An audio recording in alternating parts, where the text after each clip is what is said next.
বারুইপুরে নাবালিকার মৃত্যুর পর গণপিটুনি এবং হিংসায় উস্কানি দেওয়ার অভিযোগে গ্রেফতার আরও ৫ জন।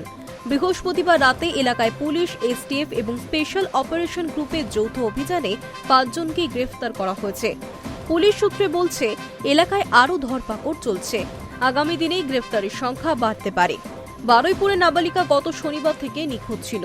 রবিবার সকালে পুকুর থেকে তার দেহ উদ্ধার হয়।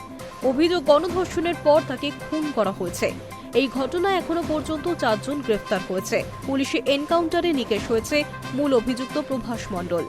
এদিকে ওই ঘটনার পর নাবালিকার দেহ নিয়ে সূর্যপুরে ব্যাপক বিক্ষোভ শুরু হয়েছে। এক যুবককে সন্দেহের বশে পিটিয়ে খুন করে উত্তেজিত জনতা।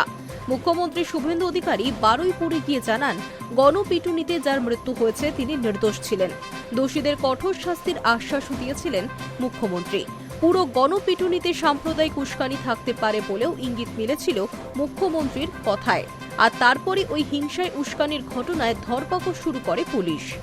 প্রথম দিনেই ধরা পড়েন ১৮ জন। বৃহস্পতিবার সকালে আরও ১২ জন ধরা পড়ে। পুলিশ সূত্রে খবর, আরও ৫ জন ধরা পড়েছে বৃহস্পতিবার রাতে। তাদের হেফাজতে নিয়ে জিজ্ঞাসাবাদ করছে পুলিশ। মুখ্যমন্ত্রী শুভেন্দু অধিকারী জানিয়েছেন, হিংসায় উস্কানিদাতারা কেউ ছাড়া পাবেন না। সেই মতোই এলাকায় তল্লাশি অভিযানও চালানো হচ্ছে। এদিকে গণপিটুনির ঘটনাতেও চলছে জিজ্ঞাসাবাদ। পুলিশ সূত্র বলছে, এনকাউন্টারে যে প্রভাস মারা গিয়েছে সে এই ঘটনার মূল অভিযুক্ত। মূলত তার বিকৃতকাম মানসিকতার জন্যই নাবালিকাকে নৃশংসতার শিকার হতে হয়েছে। তদন্ত চলাকালীনই শনিবার ফের বারুইপুরে যাবেন মুখ্যমন্ত্রী। সেখানে একটি পুলিশ ফাঁড়ির উদ্বোধনও করবেন। আর সেই ফাঁড়িটি তৈরির কাজও জোর কদমেই চলছে। I news network.